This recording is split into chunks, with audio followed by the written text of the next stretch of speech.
No compromise. உங்க சைடுலயும் எங்க சைடுலயும். It's a GT promise. GT Holidays, South India's #1 travel brand. அடமானத்தில் இருக்கும் தங்க நகையை மீட்டு மார்க்கெட் விலையில் உடனடியாக விற்க சிறந்த வழி பிரைம் கோல்ட் ஹப். தொடர்புக்கு 9845551787. தங்கத்தை மட்டுமல்ல உங்கள் தன்னம்பிக்கையையும் மீட்டுத் தருகிறோம். டிடிவி வெளியேறியது, ஓபிஎஸ் வெளியேறியது, சசிகலாவின் மௌனம், அவங்களுமே கொஞ்சம் அமைதி காட்பது, செங்கோட்டையன் இந்த ரோல் எல்லாம் அண்ணாமலை இருப்பதாக ஒரு செய்தி பரவி. இந்த அணி பலவீனமடையும்.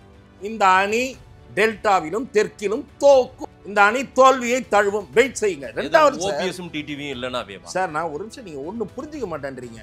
இருக்கிற அலையன்ஸ்ல இருந்து 2 பேர் கண்டி விட்டா உங்களுக்கு செல்வாக்கு கூடிடுமா? இன்னொன்னு நான் கேட்கவா? ஏதாவது சிந்திங்க. சிந்திக்காம பேசிட்டு இருக்காதீங்க. திரு எடப்பாடி பழனிசாமி தான் கற்பனை உலகத்துல சஞ்சரிக்கிறாருன்னா நீங்களும் சஞ்சரிக்காதீங்க.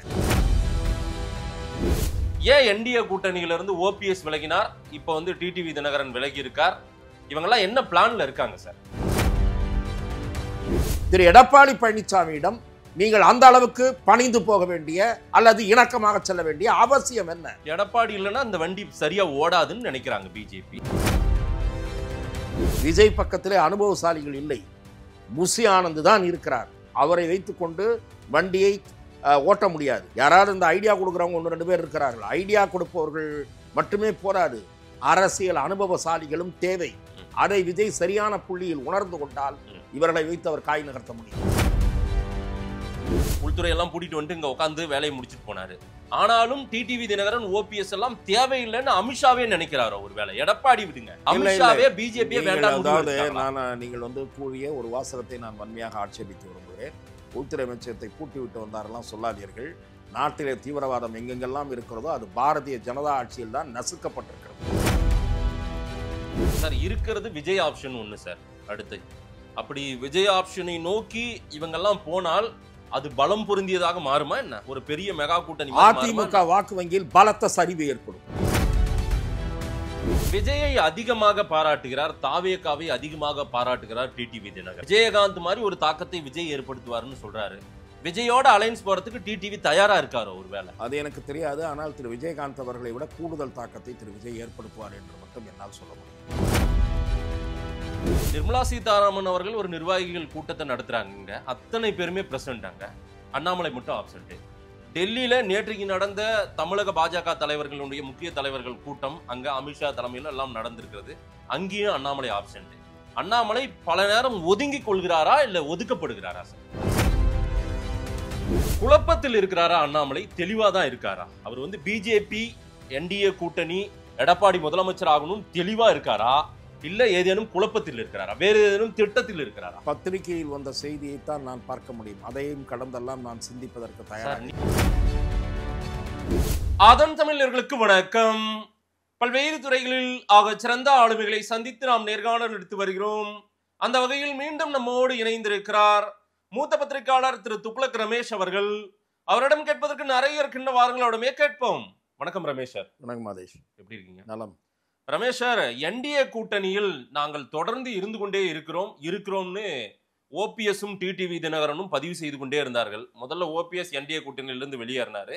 இப்போ டிடிவி தினகரன் நேற்றுக்கு காட்டுமன்னார் கோயில் கடலூர் கிட்ட வந்து வெளிப்படையாவே பத்திரிகையாளர் சந்திப்பில் சொல்லிட்டாரு, என்டிஏ கூட்டணியிலிருந்து நாங்கள் விலகுகிறோம், துரோகம் தலைவிரித்தாடுகிறது அப்படின்னு எடப்பாடியை சுட்டிக்காட்டி பேசுறாரு. ஒரு 3-4 மாதங்கள் நாங்கள் காத்திருந்தோம், பல முயற்சிகள் செய்யும் நாங்கள் நினைச்சோம், அதெல்லாம் செய்யலன்றாங்க. அவங்களுமே மோடி அமித்ஷாவை நம்பிதான் இருந்தாங்க போல தெரியுது. எல்லாரும் கைவிட்டாங்களா? இப்போ வந்து டிசம்பர் மாசத்துக்கு பிறகு முடிவெடுப்போம் அப்படின்னு டிடிவி தினகரன் சொல்றாரு. ஏன் என்டிஏ கூட்டணியிலிருந்து ஓபிஎஸ் விலகினார், இப்போ வந்து டிடிவி தினகரன் விலகி இருக்கார், இவங்கெல்லாம் என்ன பிளான்ல இருக்காங்க சார்? 2 பேரும் தேசிய ஜனநாயக கூட்டணியிலிருந்து விலகியதற்கு முக்கியமான காரணம் பாரதிய ஜனதா கட்சி அவர்களை சரியான முறையில் அணுகவில்லை என்பதுதான். ஏமாத்திட்டாங்களா? பாரதிய ஜனதா கட்சியினுடைய அணியில் நாடாளுமன்ற தேர்தலில் 2 பேரும் வேட்பாளர்களாக போட்டியிட்டவர்கள் என்கிற அடிப்படை உண்மையை நாம் முதலில் புரிந்து கொள்ள வேண்டும். பாரதிய ஜனதா கட்சி பெரிய உதவி எதையும் செய்யாமல் அவர்கள் 2 பேரும் தேர்தல் களத்தை சந்தித்து மிக கணிசமான வாக்குகளை வாங்கினார்கள். குறிப்பாக திரு டிடிவி தினகரன் அவர்கள் தேனி தொகுதியில் அவருக்கு இருந்த தனிப்பட்ட செல்வாக்கு, சமூக செல்வாக்கு, இதன் காரணமாகவே நான் அறுதியிட்டு உறுதியாக சொல்லுகிறேன், தேர்தல் களத்திலே அங்கே போய் பார்த்துவிட்டு வந்த நண்பர்கள், அதேபோல் அங்கே இருக்கக்கூடிய மாற்றுக் கட்சியினுடைய நண்பர்கள் கூட என்னிடத்திலே சொன்ன தகவல், வாக்காளர்களுக்கு திரு டிடிவி தினகரன் பணம் கொடுக்கவில்லை. அவருக்கு நிதி உதவி கிடைக்கும் என்று எதிர்பார்த்து அந்த உதவி கிடைக்காத காரணத்தால் தேர்தல் செலவுகளை மட்டும் அவர் மேற்கொண்டாரே தவிர வாக்காளர்களுக்கு பணம் கொடுக்கவில்லை. ஆனால் அவரை எதிர்த்து போட்டியிட்ட திராவிட முன்னேற்ற கழக வேட்பாளர் ஓட்டுக்கு 300 முதல் 500 ரூபாய் வரை கொடுத்திருக்கிறார். அதிலேயே கூட பிரச்சனை வந்திருக்கிறது. ஒரு பக்கத்தில் இருக்கக்கூடிய 2 ஊர் தள்ளி 500 ரூபாய், ஆனால் இந்த பக்கம் 300 ரூபாய் என்று கொடுத்தது. அதே போல் திரு ஓபிஎஸ் அவர்கள் போட்டியிட்ட போது அவர் வாக்காளர்களுக்கு அவர் தரப்பில் மிக குறைந்த தொகை தரப்பட்டதாக நான் அறிகிறேன். திராவிட முன்னேற்ற கழகத்தினுடைய கூட்டணி வேட்பாளர் முஸ்லீம் லீக் சார்பில் போட்டியிட்டவர் அதிகமான தொகை தந்திருக்கிறார். நவாஸ்கனி. நான் சொல்ல வந்தது என்னவென்றால், இப்படி 2 பேரும் பாரதிய ஜனதா கூட்டணி வேட்பாளர்களாக போட்டியிட்டு அண்ணா திராவிட முன்னேற்ற கழகத்தினுடைய இரட்டை இலை சின்னத்தை டெபாசிட் இழக்க வைத்திருக்கிறார்கள். உங்கள் பக்கம் நின்றிருக்கிறார்கள். தேசிய ஜனநாயக கூட்டணியில் அவர்கள் தொடருகிறார்கள் என்று பெயரளவுக்கு திரு நயினார் நாகேந்திரன் கூறி வந்தாரே தவிர, அது கூட உதட்டு லிப் சர்வீஸ் என்றுதான் செய்து வந்தாரே தவிர, பாரத பிரதமரோ மத்திய உள்துறை அமைச்சரோ வருகை தருகிற போது அவர்கள் சந்திக்க வேண்டும் என்று வெளிப்படையாக கேட்டும் கூட சந்திக்க மறுத்தார்கள். இல்ல, அதற்கான தேவை இல்லைன்னு நினைக்கிறாங்களோ ஒருவேளை? இல்ல, தேவை ஏன் இப்படி இல்லாமல் ஓபிஎஸ் டிடிவி வேண்டாம், எடப்பாடியே போதும், அப்படி இருப்பதாக இருந்தால் நீங்கள் அதே முடிவில் உறுதியாக இருங்கள். இப்போது இருப்பார்களா? பழையபடி அவர்களை கூப்பிட்டு காம்ப்ரமைஸ் செய்வதை பற்றி நேற்றைக்கு தேசிய ஜனநாயக கூட்டணி அல்ல, பாரதிய ஜனதா கட்சியினுடைய கோர் கமிட்டி கூட்டத்தில் மீண்டும் வலிமைப்படுத்துவது பற்றி பேசப்பட்டிருக்கிறது. அதற்கு நான் பின்னாலே வருகிறேன். நான் சொல்ல வருவது, அந்த கூட்டணியில் இருந்த கட்சிகளை கௌரவமாக மரியாதையாக நடத்த வேண்டுமா வேண்டாமா?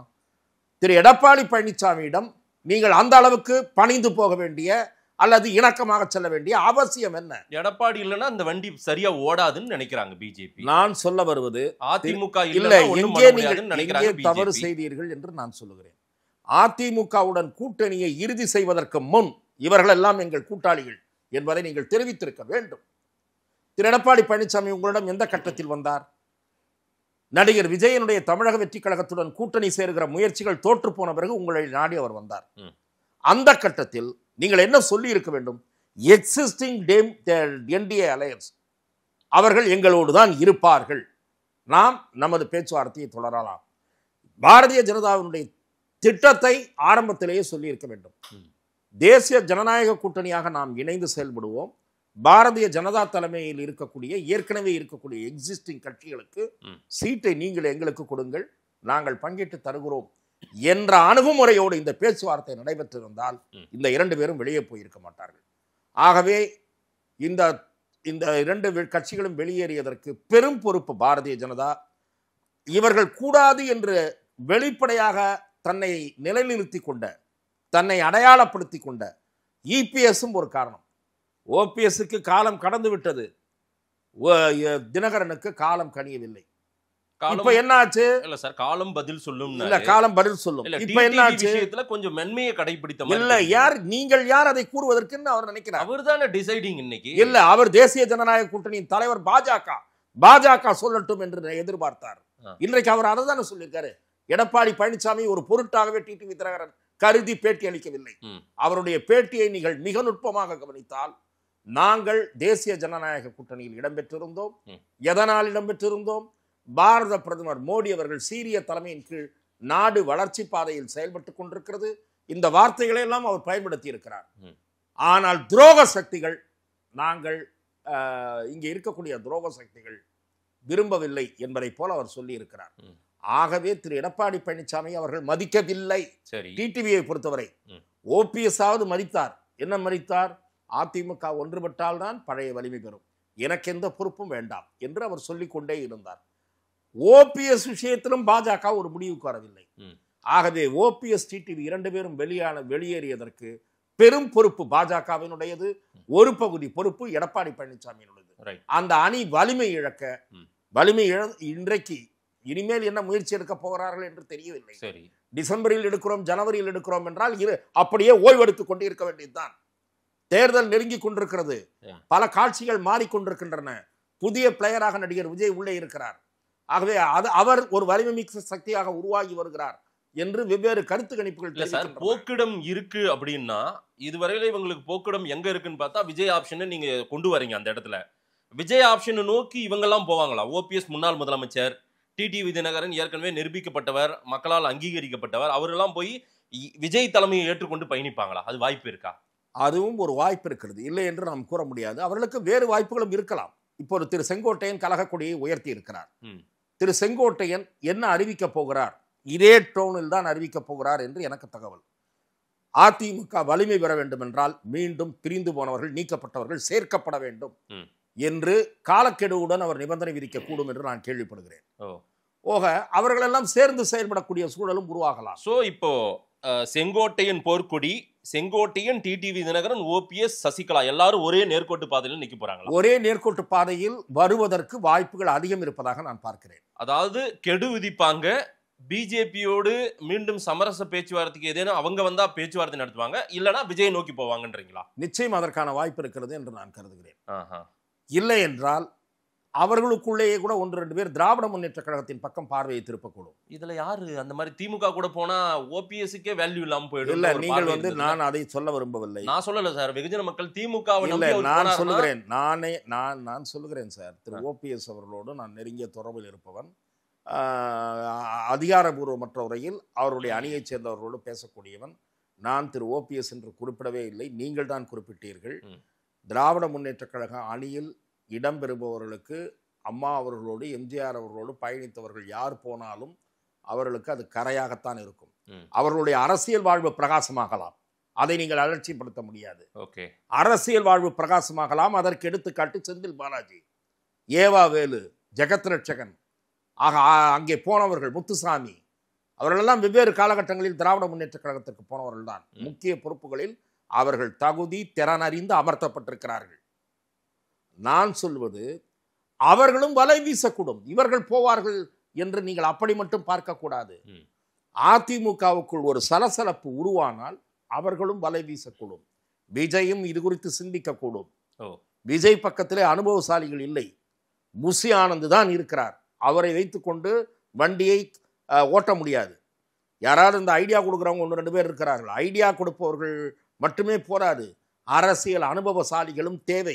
அதை விஜய் சரியான புள்ளியில் உணர்ந்து கொண்டால் இவர்களை வைத்து அவர் காய் நகர்த்த முடியும். விஜய் பார்த்து நம்ம அடுத்து கேட்கிறேன் சார். ரொம்ப முக்கியமா அமித்ஷா 1 வருடத்துக்கு முன்பே அதிமுகவோடு கூட்டணி வச்சாரு. உள்துறை எல்லாம் கூட்டிட்டு வந்துட்டு இங்க உட்காந்து வேலையை முடிச்சுட்டு போனாரு.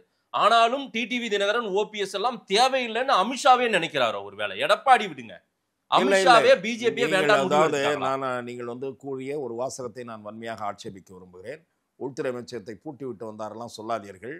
நாட்டிலே தீவிரவாதம் எங்கெங்கெல்லாம் இருக்கிறதோ அது பாரதிய ஜனதா ஆட்சியில் தான் நசுக்கப்பட்டிருக்கிறது. மன்மோகன் சிங் அரசு மென்மையான போக்கை, தீவிரவாத அமைப்புகளுடன் பேச்சுவார்த்தை நடத்துகிற போக்கை கையாண்டது. அதெல்லாம் நீங்கள் கொஞ்சம் பின்போக்கி ஹிண்டு பேப்பர் அதெல்லாம் தேடினீங்கன்னா தெரியும் மன்மோகன் சிங் ஆட்சி எந்த லட்சணத்தில் செயல்பட்டதுன்றதெல்லாம் கொஞ்சம் தெரிஞ்சுக்கிட்டு பேசுங்க. இவங்க மூட்டை பூச்சியை நசுக்குவதை போல் நசுக்குகிறார்கள் தீவிரவாத அமைப்புகளை. யாருடைய பீரியடில்? ஹோம் மினிஸ்டர் அமித்ஷாவும் டிஃபென்ஸ் மினிஸ்டர் ராஜ்நாத் சிங் இருக்கிற பீரியட்ல தான் காங்கிரஸ் வருடி கொண்டிருந்தது. அனில் முருகை ஒடுவதை தனி சப்ஜெக்ட் சார். இவர் அலைன்ஸ் ஆகவே நீங்கள் அவ்வாறு பேசியதை நான் வன்மையாக ஆட்சேபிக்கிறேன். ஓகே, என்ன அமித்ஷா அவர்கள் வந்தார் பேசினார் என்றதெல்லாம் இருக்கட்டும். நான் என்ன கேட்கிறேன், அதிமுக கூட்டணிக்கு அதிமுகவுடன் தான் கூட்டணி என்ற முடிவெடுப்பதாக இருந்தால் என்னை விடுவித்து விடுங்கள் என்று கூறியதன் அடிப்படையில் தான் திரு அண்ணாமலை அவர்கள் மாற்றப்பட்டு திரு நயினார் நாகேந்திரன் அமர்த்தப்பட்டார். ஓகே, இது அண்ணாமலையே சொன்ன ஸ்டேட்மெண்டா?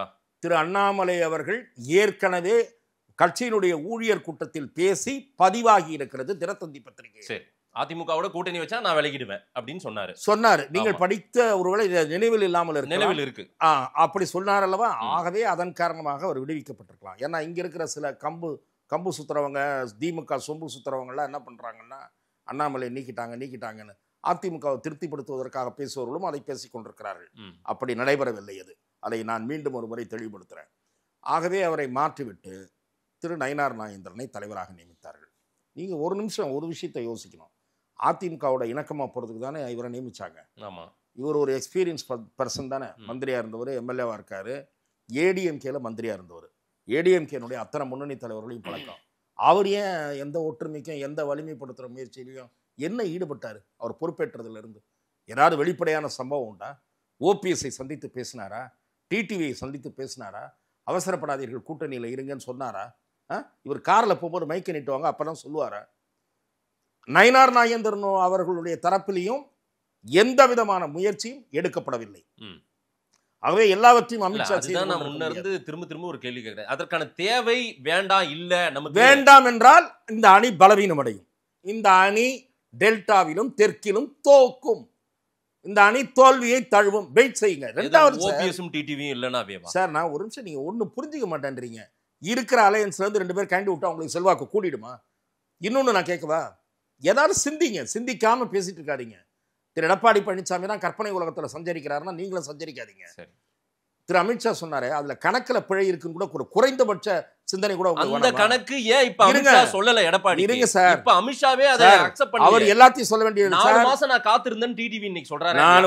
நான் இப்ப அதுக்கு தான் கேட்டேன், அதுக்கு உங்ககிட்ட பதில் இல்ல. இல்ல நான் இப்ப சொல்றேன், நயினார் நாகேந்திரன் செய்ய வேண்டிய வேலை என்ன? அமித்ஷாவே முடிவெடுக்கலன்ற மாதிரி தான் அவர் சொல்றாரு. டெல்லிக்காக நாங்க காத்திருந்தோம். யார் நயினார் நாகேந்திரன் சொன்னாரா? இல்ல டிடிவி சொன்னாரு. நயினார் நாகேந்திரன் என்ன வேலை செஞ்சாருன்னு நான் கேக்குறேன் சார். இன்னொன்னு இருக்கு, ஹை கமாண்ட் அவங்க சொன்னாதான் சார் நயினார் அதை மூவ் பண்ணுவாரு சார்.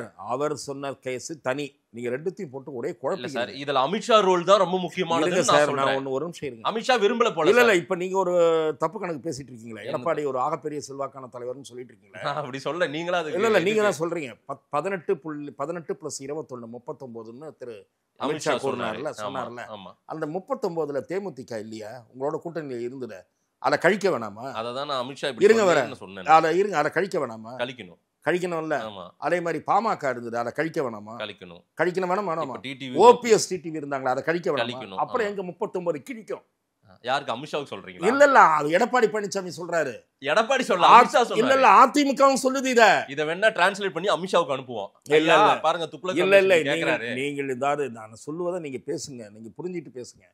திரு எடப்பாடி பழனிசாமியும் எங்களுக்கும் அவர்களுக்கும் நீங்க சொன்னதையே வசதியா எடப்பாடி பழனிசாமி விட்டுட்டு பேசாதீங்க சார். நான் ஒண்ணு சொல்றேன், அவர் சொன்னாரா இல்லையா சார்? எங்களுக்கும் திமுகவுக்கும் 1% 2% தான் வித்தியாசம். ஆமா சொன்னார். சட்டசபையிலையும் அதான், நாடாளுமன்ற தேர்தலையும் அதான் சொன்னார்ல. நாடாளுமன்ற தேர்தல் அதான், இதெல்லாம் கழிக்க வேணாமான்னு நான் கேட்கிறேன். அதனாலதான் நான் பொதுவா சொல்றேன், அதிமுக பாஜக கூட்டணி கணக்கு தவறான கணக்குன்றேன். உங்களுடைய கூட்டணி பலவீனம் அடைந்து வருகிறது. முதல்ல அதை தெளிவா புரிஞ்சுக்கிட்டு அதை ஹைலைட் பண்ணுங்க. இருங்க, அதிமுக பாஜக கூட்டணியில் இருந்த கட்சிகள் இப்போது இல்லை. பாமக இல்லை, தேமுதிக இல்லை, ஓபிஎஸ் இல்லை, டிடிவி இல்லை. அதனால் தோற்கும் என்கிறேன் நான். தோற்குன்ற முடிவுக்கே வந்துட்டீங்க. ஏன் அமித்ஷா மறுபடியும் நீங்க தான் ஏதோ இப்ப உள்ளரங்க கூட்டத்துல டெல்லியில நேத்துக்கு வந்து ஒரு காம்ப்ரமைஸுக்கு போன? நான் அதனால தான் சொல்லிட்டு இருக்கேன், திரும்ப தெளிவா சொல்லியிருக்கேன். உங்களிடம் வெவ்வேறு நேர்காணலில் சொல்லியிருக்கேன், இப்பயும் சொல்றேன். இந்த கட்சிகள்லாம் சேர்ந்தாதான் வெற்றி, இல்லைன்னா வெற்றி வாய்ப்பு இல்லை. இப்ப என்ன சொல்றாரு டிடிவி? எடப்பாடி பழனிசாமியை முதலமைச்சராக்குவதற்கு நாங்கள் கட்சி நடத்தவில்லைன்றார். இப்ப என்ன பண்ண போறீங்க? ஆகவே ஒரு அலையன்ஸ் கேள்விக்குறியாயிருச்சு. அதே மாதிரி ஓபிஎஸ் அவர் வந்து ஒரு கூட்டணி கட்சியாக இருக்க விரும்பவில்லை. அடுத்த அலையன்ஸ், அடுத்த ஆளு காலி. தேமுதிக ராஜ்யசபா சீட்டு கொடுக்கல. இன்னைக்கு துரோகின்னு சொல்லலன்ற அந்த வார்த்தைக்கு தான் மறுத்து தெரிவிச்சிருக்காங்க. ஆனால் எழுத்து வடிவில் கையெழுத்து கொடுத்திருக்காங்க. அதை நான் வெளியிட்டால் அவர்களுக்கு தான் அசிங்கம் சொன்னாங்க. Right sir. இன்னைக்கு நாங்க அப்படி நான் பேசவே அது பேசினாங்க, அதுக்கு ஆடியோ இருக்கு.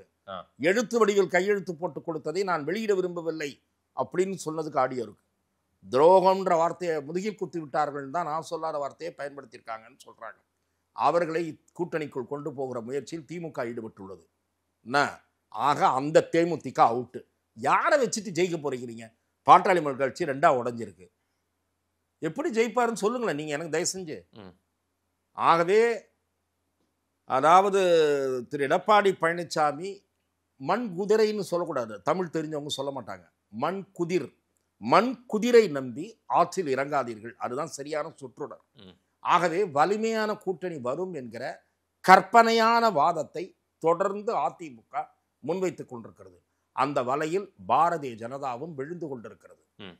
பாரதிய ஜனதாவும் அதற்கான முயற்சி எடுக்கவில்லை. அவர்களுக்கும் அந்த பொறுப்பு இருக்கு. இங்கே இருக்கக்கூடிய திரு நயினார் நாகேந்திரன் எல்லாம் மேல இருக்கவும் பார்த்துக்குவார்னா, நீங்கள் மாநில தலைவர், நீங்கள் எதற்கு? ஆகவே அவரும் எந்த ஒரு முயற்சியும் எடுப்பதாக தெரியவில்லை. எல்லாம் இருப்பாங்கன்னு மீடியாக்காரர்களிடம் சொல்லி கொண்டிருக்கிறீர்களே தவிர யாரும் களத்தில் இறங்கி கூட்டணியை வலிமைப்படுத்துகிற வேலையை செய்யவில்லை. அமித்ஷாவுடைய வியூகம் தமிழ்நாட்டுல எல்லாம் எடுபடுற மாதிரி தெரியலையே சார். பாருங்க, இதெல்லாம் பார்த்தாவே நீங்களே வந்துட்டீங்க. திரு ரமேஷ் அவர்கள் பார்வையே இது பலமான கூட்டணியா இருக்க போறதுல போலதான் தெரியுது. நான் சொல்லவில்லை. நான் என்ன சொல்லுகிறேன் என்றால், காலம் கடந்த முயற்சிகளை பாரதிய ஜனதா மேற்கொண்டு பயனில்லை. சரி, இங்கே இருக்கக்கூடிய தமிழக பாஜகவா நேற்றுக்கு என்ன அறிவுரை சொல்றாரு? நீங்க முதல்ல ஒத்துமையா இருங்க, தமிழக பாஜகவில் ஒற்றுமை இல்லைன்றாரு, பூசல் இருக்கிறது, அதை சரி பண்ணணும்ன்றாரு. அந்த இஷ்யூவும் பேசியிருக்கிறார். எதற்காக சொல்லுகிறேன் என்றால், ஒரு சரியான திட்டமிடலுடன் வியூகத்துடன் அதிமுகவும் செயல்படவில்லை, பாஜகவும் செயல்படவில்லை. அதுதான் யதார்த்த நிலை. கூட்டணியே உருவாகாமல் கூட்டணி வலிமைப்படும் என்று கற்பனையாக சொல்லிக்கொண்டு இவர் பிரச்சாரத்துக்கு கிளம்பி போய்விட்டார். இவர் பிரச்சாரத்துக்கு போயிட்டார் சார். அட்லீஸ்ட் ஒரு குழு போட்டாரா, இந்த குழு மற்றவர்களுடன் பேசும் அப்படின்னு ஒரு குழு அறிவிச்சாரா? அது அறிவிச்சுக்கலாம். எப்போ? டிசம்பரில். அது வரைக்கும் எல்லாரும் உட்காந்துருப்பாங்களா? எல்லாரும் உட்காந்துருப்பாங்க. இவர் வர்ற வரைக்கும், ரிட்டர்ன் வர்ற வரைக்கும். அண்ணன் போயிருக்காரு, வந்துடுவார், வந்த உடனே பேசிக்கலாம் சார். இருக்கிறது விஜய் ஆப்ஷன் ஒன்று சார். அடுத்து அப்படி விஜய் ஆப்ஷனை நோக்கி இவங்கெல்லாம் போனால் அது பலம் பொருந்தியதாக மாறுமா என்ன? ஒரு பெரிய மெகா கூட்டணி. அதிமுக வாக்கு வங்கியில் பலத்த சரிவு ஏற்படும். அதிமுக வாக்கு வங்கி இப்போது 21% தான். 21 குறையும். வேற விஜய் இது இன்க்ரீஸ் ஆகும். சில கருத்து கணிப்புகளில் கிடைக்கிற தகவல்களின்படி ஏற்கனவே 30-40 தொகுதிகளில் விஜய் கட்சி 2ஆம் இடத்தில் இருக்கிறது, அதிமுக 3ஆம் இடத்தில். Right sir. திமுகவோ அதிமுகவோ கொடுக்கிறது எம்எல்ஏ சீட்டு, விஜய் கொடுக்கிறது டெபாசிட். அந்த அதிமுக எம்எல்ஏ சீட்டு கொடுக்க முடியுமா என்பதே கேள்விக்குறி. அதுதான் விஷயம். ஒரு 30-40 கோடீஸ்வரர்கள் இருக்கிறார்கள். அவர்கள் விஜய் கட்சியினரை திணறடிக்கிற அளவுக்கு செலவு செய்வார்கள். நான் சொல்லுவது திமுக அதிமுக 2 பேர்லையுமே, வெறும் அதிமுக மட்டும் சொல்லல, திமுகவிலும் அதிமுகவிலும் சேர்த்து ஒரு 50 கோடீஸ்வரர்கள் இருக்கிறார்கள். திணறடிப்பார்கள் விஜய் கட்சியினுடைய வேட்பாளர்களை. மற்ற இடங்களில் என்ன நிலைமை? மற்ற இடங்களில் உங்கள் நிலைமை என்ன? அதற்காக தான் திரு எடப்பாடி பழனிசாமி அவர்கள் கேட்பதாக பத்திரிகைகளில் அச்சிலே செய்தி வந்திருக்கிறது. நான் சொல்லலை, நானும் உங்களை மாதிரி நியூஸ் பேப்பரு வார பத்திரிகை படிக்கிறேன். அதில் என்ன செய்தி வந்திருக்கு? 20 சி இருந்தால் வாங்க, கேண்டிடேட்டாக கேட்கறதுக்கு வாங்க அப்படின்னு சொல்றாரு. அப்படின்னு சொல்றாருன்னு பேச்சு பரவி திகைத்து போயிருக்கிறார்கள் பலர். அதுக்கெல்லாம் எங்க போறதுன்னு. ஆகவே நீங்கள் பணபலம் உள்ள வேட்பாளர்களை வைத்து கொண்டு மட்டுமே வெற்றி பெற்று விட முடியாது. மக்கள் எழுச்சி ஒரு பக்கம் ஏற்பட்டு விட்டால், நான் சொல்லுவது களத்தில் திமுகவுக்கும் தாவேகாவுக்கும் போட்டி என்று திரு விஜய் சொல்லுகிற சூழலை உருவாக்குவதற்கு உருவாக்கிவிடக்கூடாது. அந்த சூழல் உருவாகிவிடுமோ என்றுதான் இப்போதைய காட்சிகள் நமக்கு உணர்த்துகின்றன. விஜயை அதிகமாக பாராட்டுகிறார், தாவேகாவை அதிகமாக பாராட்டுகிறார் டிடிவி தினகரன். விஜயகாந்த் மாதிரி ஒரு தாக்கத்தை விஜய் ஏற்படுத்துவார்னு சொல்றாரு. விஜயோட அலைன்ஸ் போறதுக்கு டிடிவி தயாரா இருக்காரோ? ஒருவேளை அது எனக்கு தெரியாது. ஆனால் திரு விஜயகாந்த் அவர்களை விட கூடுதல் தாக்கத்தை திரு விஜய் ஏற்படுத்துவார் என்று மட்டும் என்னால் சொல்ல முடியும். விஜயகாந்தை விட விஜயகாந்த் வாங்கியது 8%. அதன் பிறகு அவர் அதிகபட்சமாக பெற்றது 10%. திரு விஜய் அவர்கள் அதை விட கூடுதலாக முதல் தேர்தலிலேயே வாங்குவார் என்பது பலரது கணிப்பு. நானும் அதைத்தான் அலையன்ஸே இல்லாம கூட, நிச்சயமாக அலையன்ஸே இல்லாமல் கூட அதை விட கூடுதலாக வாங்குவார். அலையன்ஸ் வந்துவிட்டால் 2 பிரதான கட்சிகளுக்கும் சவாலாக இருப்பார். எதிர்கட்சி மாதிரி ஒரு பொசிஷன் கூட வர வாய்ப்பு உண்டுன்றீங்களா? நான் அப்படி இல்லை. அது கூட்டணியை பொறுத்து இருக்கிறது. அவருடன் யார் யார் சேரப்போகிறார்கள் என்பதை பொறுத்து இருக்கிறது. அலையன்ஸே இல்லாவிட்டாலும் விஜயகாந்த் வாங்கியதை விட கூடுதலாக வாங்குவார். டிடிவி வெளியேறியது, ஓபிஎஸ் வெளியேறியது, சசிகலாவின் மௌனம், அவங்களுமே கொஞ்சம் அமைதி காட்பது, செங்கோட்டையன் இந்த ரோல் எல்லாம் அண்ணாமலை இருப்பதாக ஒரு செய்தி பரவிட்டு இருக்கு சார். இதுல அண்ணாமலை பின்னிருந்து சில விஷயங்கள் பண்ணிட்டு இருக்காரு. தனக்கான முக்கியத்துவம் அங்க குறையுது. எடப்பாடி அவங்க முதல்வர் ஆக்கிடக்கூடாது. எடப்பாடிக்காக அவங்க பிரச்சாரம் பண்ணி எடப்பாடி பக்கத்துல நம்பி இருக்கிறது நல்லதில்லை. அதனால நீங்கெல்லாம் எடப்பாடிக்கு எதிராக நில்லுங்க அப்படின்னு அண்ணாமலை பின்னிருந்து இவங்களை எல்லாம் இயக்குகிறார் அப்படின்ற ஒரு பார்வையும் சொல்றாங்களே. இப்படிப்பட்ட வதந்திகள் திட்டமிட்டு சிலரால் விதைக்கப்படலாம். ஆனால் இதை ஒரு வதந்தி என்றுதான் நான் சொல்லுவேன். அடிப்படை ஆதாரமற்ற கூற்று என்றுதான் நான் இதை. ஏற்கனவே ஓபிஎஸ்காகவும் டிடிவி தினகரனுக்காகவும் எடப்பாடியை எதிர்த்து பிரச்சாரத்தில் பேசியிருக்கிறார் அண்ணாமலை கடந்த காலங்கள்ல. அப்போது பாரதிய ஜனதா அவர்களோடு கூட்டணியில் இருந்தது. அதையும் சேர்த்து நீங்கள் கூற சார். இன்னைக்கு எடப்பாடியை முதல்வர் ஆக்குவோன்னு ஒரு மேடையில பேசுறாரு. ஆமா. அதற்கு பிறகு திரைமறைவில் இந்த வேலையெல்லாம் அண்ணாமலை செய்யறாரு. அதற்கு ஏதாவது ஆதாரம் இருக்கிறது? ஆதாரம் இல்ல. ஆதாரம் இல்லாத போது அதன் பெயர் செய்தி அல்ல, வதந்தி. ஒரு பத்திரிகையாளராக அடிப்படையில் நீங்கள் தெரிந்து கொள்ள வேண்டியது, ஆதாரம் இல்லாத ஒரு கூற்றுக்கு பெயர் வதந்தி. உங்களை போல மூத்த பத்திரிகையாளர்களே இந்த செய்தி என்கிற தகுதியை அது பெற்று விடாது. அவர்கள் கூறுவது அனுமானமாக இருக்கலாம், அவர்களது அபிப்பிராயமாக இருக்கலாம், கேசியமாக இருக்கலாம், அது செய்தியாகி விடாது. அதற்கு ஏதாவது அடிப்படை வேண்டும், ஆதாரம் வேண்டும். திரு அண்ணாமலை அவர்கள் எப்போது அழைக்கப்படுகிறாரோ, எந்த நிகழ்ச்சிக்கு அழைக்கப்படுகிறாரோ அந்த நிகழ்ச்சிக்கு போகிறார், அந்த நிகழ்ச்சியில் பேசுகிறார். அவருடைய ரோல் கன்ஃபைன்டு. ஏனென்றால் அவர் பார்ட்டியில் கோர் கமிட்டி மெம்பர் என்பதை தவிர எந்த பொசிஷனும் இல்லை.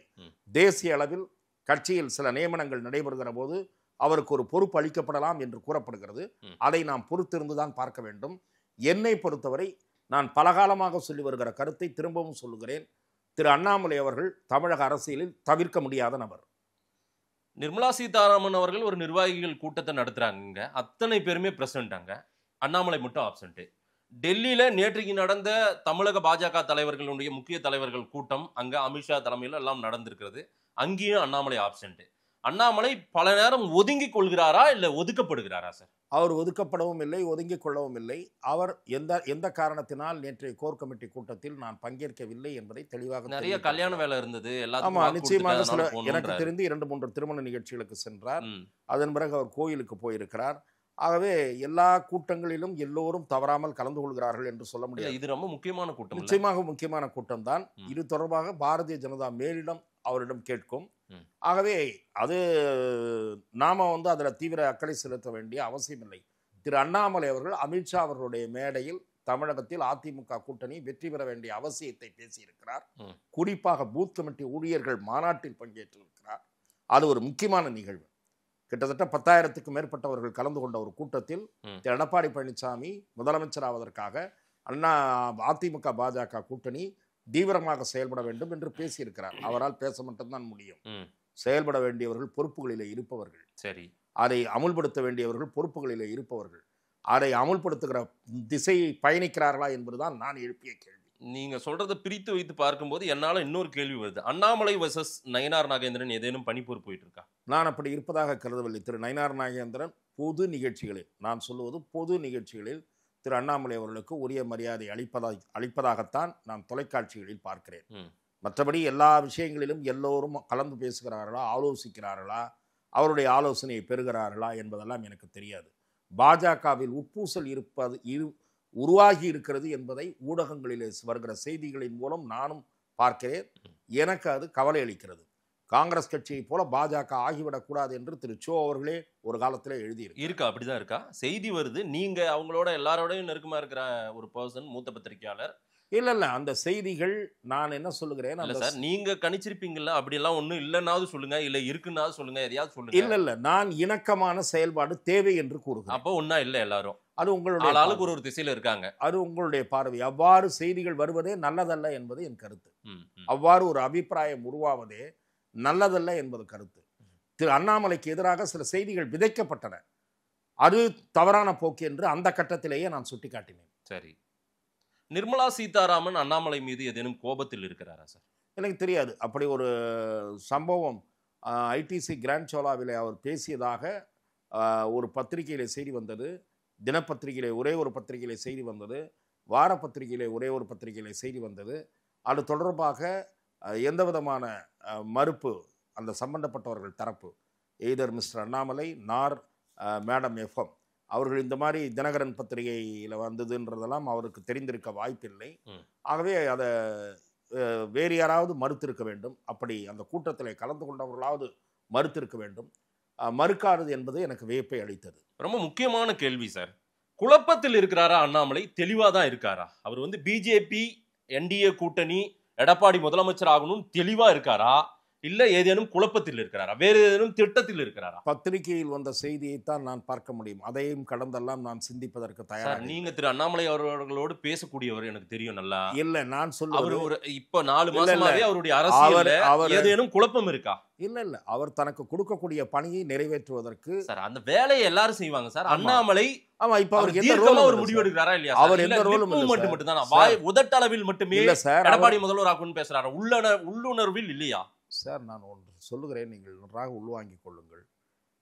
திரு பொன் ராதாகிருஷ்ணன் ஒரு மூத்த தலைவர். அவருக்கு ஏதாவது ஒரு பணி கொடுக்கப்பட்டால்தான் அவர் அந்த பணியை மேற்கொள்வார். சரி, டாக்டர் தமிழிசை அவர்கள் பொதுவாக அவர் அழைக்கப்படுகிற நிகழ்ச்சிகளுக்கு போகிறார், செய்தியாளர்களை சந்திக்கிறார், இந்த கடமையை செய்கிறார். அதே போல திரு அண்ணாமலை அவர்களும் செயல்படுகிறார். திரு ராஜா அவர்கள் அதிகமான நிகழ்ச்சிகளுக்கு அழைக்கப்படுகிறார். அவர் வந்து கொஞ்சம் ஃபயரி ஸ்பீக்கர். ஒரு குறிப்பாக மத சம்பந்தப்பட்ட பிரச்சனைகள் எழுகிற போது அழுத்தமாகவும் ஆணித்தரமாகவும் கருத்து தெரிவிக்கக்கூடிய துணிச்சலான ஒரு தலைவர். ஆக அந்த செயல்பாட்டை அவர் மேற்கொண்டு வருகிறார். அதே போல திரு அண்ணாமலை அவர்கள் ஐஐடி நிகழ்ச்சிக்கு அழைக்கப்படுகிறார் அல்லது வேறு ஒரு நிகழ்ச்சிக்கு அழைக்கப்படுகிறார், அங்கே போகிறார், பேசுகிறார். அதே போல ஊடகத்துறையை சேர்ந்தவர்கள் மைக்கை நீட்டுகிற போது முக்கியமான பிரச்சனை இருந்தால் கருத்து சொல்லுகிறார், அறிக்கை விடுகிறார், ட்வீட் போடுகிறார். இப்போதும் கூட திராவிட முன்னேற்ற கழக ஆட்சிக்கு எதிராக அண்மையிலே 1-2 பிரச்சனைகளை முதலில் குரல் எழுப்பியவர் அண்ணாமலை தான். அதற்கு பிறகுதான் எடப்பாடி பழனிசாமி. குறிப்பாக உதாரணம் உங்களுக்கு சொல்ல வேண்டும் என்றால் டிஜிபி விவகாரம். அதிலே வந்து 5-6 பேர் புறக்கணித்தது. அந்த நிகழ்வை 5-6 சீனியர் ஐபிஎஸ் ஆபீசர்ஸ் புறக்கணித்தார். இந்த தகவலை முதலில் வெளிக்கொண்டு வந்தவர் திரு அண்ணாமலை. ஆகவே அவர் என்ன செய்ய வேண்டுமோ பொதுத்தளத்தில் ஏங்கிக் கொண்டுதான் இருக்கிறார். அவர் ஓய்வெடுக்கவில்லை, ஒதுங்கவில்லை என்பதுதான் என் பார்வை. இல்ல சார், தன்னுடைய அரசியலை தான் பிரசன்ட்ல இருக்குன்றத செஞ்சுட்டு இருக்காரு அண்ணாமலை. இது எல்லாமே என்டிஏவின் வலிமைக்காக உதவி செய்து கொண்டிருக்கிறாரா? என்டிஏ வெற்றி பெற வேண்டும், எடப்பாடி முதல்வராக வேண்டும், அண்ணாமலை உறுதியா செயல்படுறாரான்னு நான் கேட்கிறேன். என்டிஏ வெற்றிக்காக அவரை எப்படி கட்சி பயன்படுத்திக் கொள்ள போகிறது என்பதை பொறுத்திருந்து பார்த்துவிட்டு தான் இந்த கேள்வியை நாம் கேட்கிறோம். அப்ப அண்ணாமலை இன்னும் முடிவு பண்ணல, தன்னையே பொசிஷன்ல உட்கார வைக்கிறாங்க, அப்பதான் இதெல்லாம் பண்ண போறேன். தவறான கேள்வியை கேட்கிறீர்கள். நான் தவறா கேட்கல, மக்களுக்காக கேட்கிறேன். மக்கள் அப்படிதான் உணர்வாங்க. இல்ல நான் மிக தெளிவாகவே சொல்லுகிறேன். நீங்க ஒரு ஜாப் கொடுக்கணும், டூர் பண்ணணும். இப்போ வந்து அதிமுகவில் உங்களுக்கு பிரச்சார பயணம் போடுறாங்க, நட்சத்திர பேச்சாளர்களை அனுப்புறாங்க. அந்த மாதிரி பாரதிய ஜனதா செய்ய போகிறதா என்பதை பொறுத்த பிறகுதான் நீங்கள் இந்த கேள்வியை கேட்க வேண்டும். டாக்டர் தமிழிசை சுற்றுப்பயணத்துக்கு அனுப்பப்பட போகிறாரா அல்லது அவர் ஒரு வேட்பாளராக இருக்க போகிறாரா, இப்படி பார்க்கணும். ஏன்னா யாரெல்லாம் வலிமையான பிரச்சாரம் ரோல் தெரியாம குழப்பத்தில் இருக்காரு அண்ணாமலை. அவர் ஏன் குழப்பத்தில் இருக்கிறார் என்கிறேன். கட்சி அவருக்கு ஒரு பொறுப்பை கொடுத்த பிறகு அந்த பொறுப்பை அவர் ஏற்கிறாரா இல்லையா என்று பார்த்துவிட்டு நீங்கள் இந்த கேள்வியை கேட்க வேண்டும். சோ அப்ப ஏதேனும் ஒரு முடிவுக்காக தனக்கு என்ன பொசிஷன் தெரியாம நிக்கிறார் அண்ணாமலை. அப்ப நிற்கிறாரா என்னமோ நீங்க எப்படி சொல்லாதீங்க. அவர் தெளிவாக இருக்கிறார். கட்சி கொடுக்கக்கூடிய பணியை ஏற்று செயல்படுத்தக்கூடியவராக, கட்சிக்கு கட்டுப்பட்டவராக அவர் இருப்பார். சார், நாளைக்கு செங்கோட்டையன் ஏற்படுத்த போகும் தாக்கம், டிடிவி தினகரன், ஓபிஎஸ், சசிகலா இவங்கெல்லாம் ஒன்று சேருவார்களா? வாய்ப்பு இருக்கா ஏதேனும்? நீங்கள் ஏற்கனவே இதே கேள்வியை கேட்டீர்கள். நான் இந்த கேள்விக்கு பதில் அளித்து விட்டேன். இவர்களெல்லாம் ஒன்று சேர்ந்து செயல்படுவதற்கு வாய்ப்புகளை திரு எடப்பாடி பழனிசாமி உருவாக்கி தரப்போகிறாரா என்பதை உங்களைப் போலவே அறிய நான் காத்திருக்கிறேன். ஏனென்றால் ஏன் அவர் உருவாக்கி தரப்போகிறாரா என்று கேட்கிறேன் என்றால், அதிமுக ஒன்றுபட வேண்டும், பழைய அதிமுகவாக அது இருக்க வேண்டும் என்பதுதான் இவர்கள் அனைவருடைய விருப்பமும். அந்த விருப்பத்தை தொடர்ந்து அலட்சியப்படுத்தி வருகிறவர் திரு எடப்பாடி பழனிசாமி. கட்சிக்குள் இருப்பவர்கள், இந்த சந்தர்ப்பத்தில் நான் மீண்டும் ஒன்று சொல்லுகிறேன். நேற்றைய தினம் ஒரு நேர்காணலில் நான் இந்த கருத்தை கூறினேன். பல அதிமுக நண்பர்கள் என்னை தொலைபேசி வாயிலாக அழைத்து, முன்னணி தலைவர்கள் அல்ல, எனக்கு தெரிந்த அதிமுக ஆதரவு நண்பர்கள் 1-2 பேர் மீடியாவை சேர்ந்தவர்கள், அவர்கள் என்னை தொலைபேசியில் அழைத்து சரியான புள்ளியில் இதை கொண்டு வந்து நீங்கள் பேசியிருக்கிறீர்கள் என்று சொன்னார்கள்.